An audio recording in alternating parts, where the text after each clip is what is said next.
I want to show you a process straight from my Rule of Three method to effectively not just manage, but also reduce the power of the negative thoughts, the self-hatred, and just overall doubt in yourself anytime you try to make any form of progress in your life. This process came about first doing it on myself. I had to do it for a number of years when I was competing in Brazilian Jiu-Jitsu, and I would always get in my own way. The thoughts I would have just do not favor me when I'm just about to go out and compete with another human being. Now, I also do this method on my mentorship clients, one of them being Noel, who came to me with the exact same struggles. And within 6 months of us working together, he went from doubting every step he makes, from feeling shame constantly about himself, and just overall talking himself out of every single direction he decides to go. He went from that to the exact opposite.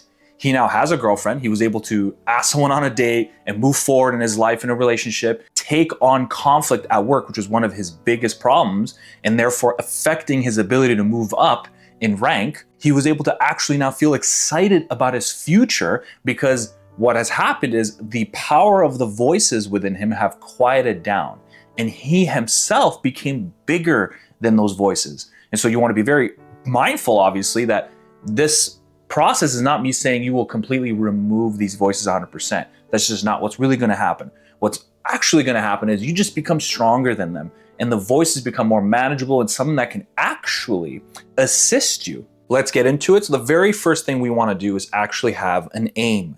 We need to aim at something. Now, the most obvious thing people usually say is, well, let's make a financial aim. I want to make X amount of dollars, or a social gain. I want to have X amount of friends. It could be anything you want. Now, depending on how much you've been suffering with this struggle, when someone asks you that question, for the most part, you're going to say, I don't know. I have no idea what I want right now. If that's the case, do not look for anything external. The very first thing you want to do is have an aim that is based on who you could become. So if you're somebody who is just always doubting everything, one of your objectives and goals can be, well, for the next 6 months, for the next year, I want to exercise more of my courage. I want to be able to challenge the doubt that I have in myself and be actually able to live more fully in my potential. I always generally say, when you make aims, it's always better to do it from the inside first, because everything else comes by proxy. If you become a more effective leader, if you become someone who is more directed and driven and knows what they want and is less in their own way, you're not sabotaging things, then of course, if you start going into business, or if you want to start moving up in your life at work, or if you want to have a more a successful family, that will come with it. But it's often when we focus on the results only that it's just going to create more anxiety and stress. And then that's what's actually going to cause you to sabotage just before you even try to do it. Okay, so we've chosen an aim. Now comes the really difficult portion.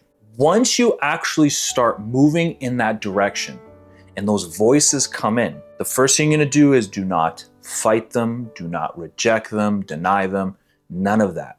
You are simply going to embrace the moment. When you embrace the moment, it creates less friction. Friction creates frustration, anger, and just overall distress, and you're going to be adding more suffering on top of what's already difficult.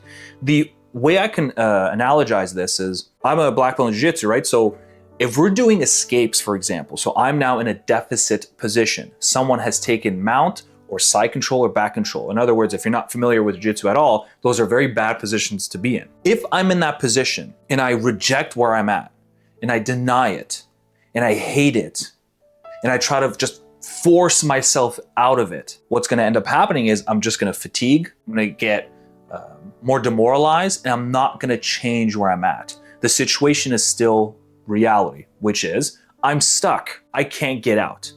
So instead, what you do, and this is what I teach everybody when I'm also running my Jiu-Jitsu Academy, do not panic under that stress. You have to find a way to embrace it. The way I found for myself how I could embrace such terrible moments is through this truth that I've seen time and time again, not only in myself, but now with the individuals that I work with. Your deepest confidence, your strongest belief will come when you can sit at the center of that misery and not flinch, not panic, be able to be in that.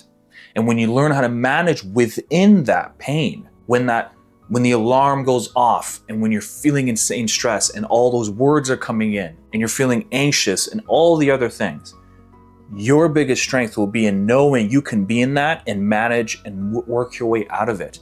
It is the single-handedly most important thing that I found in myself. And once you can get that in your back pocket, once you can have a successful run at that moment, that will carry you for the next one and the next one. That's exactly what happened with Noel. When he first got confronted with it, it was a lot. Of course it was a lot. But as he was able to sit within it, his demeanor changed, his voice changed. He realized he was able to handle it. And it's in that truth that over time, you're gonna feel this armor build within you. Continuing now, we're gonna go into journaling. Now, everyone says to journal, which is fine. It's all great and dandy, but we have to now journal effectively with intention. So if you have a journal at hand that you use regularly, or if you don't, I recommend you get one. You are going to write down the before, during, and after an isolated event of when the voices go crazy. This could be maybe perhaps when you're going to a social gathering. This could be maybe when you're presenting something to your schoolmates or your staff members, and then all of a sudden something comes up. It doesn't matter the scenario, you just have to pay attention to the reaction. What's happening before? What are you feeling emotionally? What are you thinking? What is your imagination running into? Then you go into the during. Once you're in it, what is it? More than likely, you go completely blank and you're just completely taken over by this part of you, really. And then after, what is the after effect? Are you feeling angry at yourself? Are you feeling shame? Are you feeling frustrated? You want to be able to recognize each distinct phase. And you repeat this process endlessly. And I always say, just do it for months. Don't think about it as like you're gonna get a result within 2 weeks. Why is that? Because the very first thing we're trying to do is gain a full top-down view of what is going on. As you do this time and time again, what's going to happen is it's going to create this strong impulse to change. As you see yourself in that moment, the sabotaging cycle, and you witness yourself going through that time and time again, there's something within us, the deepest part of us, that calls forward and says, you know what? I've seen this long enough. I'm feeling the courage that I can tackle this. I can't explain why this happens. Perhaps as I continue my studies, it'll come to me, but it's something that happens pretty consistently. Every single mentorship client that I work with, they have the exact same experience. As we witness what's going on long enough, there's some energy that comes to you. Now, with that energy, with this inspiration, what also comes is answers. Answers will be delivered to you.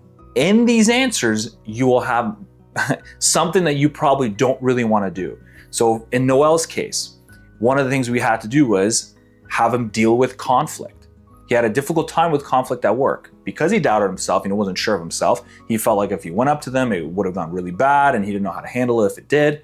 And so we had to do more conflict management. We had to put him in those situations. And one of the rules for him was the next time a conflict arises, if it's within manageable levels to you, you have to deal with it. This, of course, is made easier with accountability and mentorship, which is why people do these things. Because if you just have to do it on your own, it's very, very difficult. But if you can hold yourself accountable, your answer will come to you.